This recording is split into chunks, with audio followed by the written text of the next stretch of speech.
গল্পের শুরুটা হচ্ছে একেবারে দেবতাদের নিবাস পবিত্র কৈলাস পর্বতে। ভাবুন একবার, চারিদিক কি ভীষণ শান্ত, কি পবিত্র একটা পরিবেশ। কিন্তু সেই শান্ত পরিবেশের আড়ালেই কিন্তু একটা অদ্ভুত নাটকের মঞ্চ প্রায় তৈরি। তো এই নাটকের প্রথম চরিত্র হলেন ভগবান বিষ্ণুর বাহন, মানে সেই শক্তিশালী আর অনুগত গরুর। তিনি দেবতাদের একটা খুব জরুরি সভার বাইরে অপেক্ষা করছেন, বেশ অধীর আগ্রহে। তো উনি যখন অপেক্ষা করছেন, হঠাৎই তার চোখে পড়ল কাছেই বসে থাকা একটা ছোট্ট পাখি। মানে বিশাল কৈলাস পর্বতের তুলনায় সে তো নিতান্তই একরত্তি, একদম অসহায় একটা প্রাণ।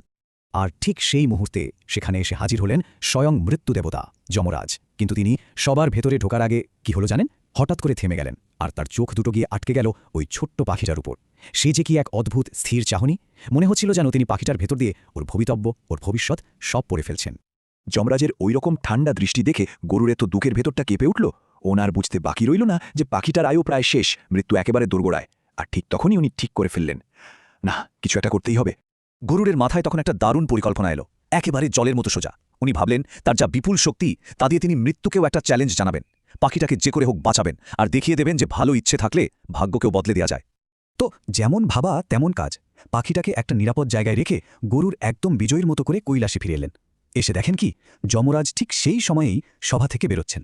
গরুর তো মনে মনে ভাবছে যমরাজ হয়তো এবার রেগে আগুন হয়ে যাবেন, কিন্তু না, তার বদলে মৃত্যুদেবতা খুব শান্তভাবে এদিক ওদিক তাকালেন আর গরুরকে একদম সোজা একটা প্রশ্ন করলেন। আচ্ছা, সেই ছোট্ট পাখিটা কোথায় গেল?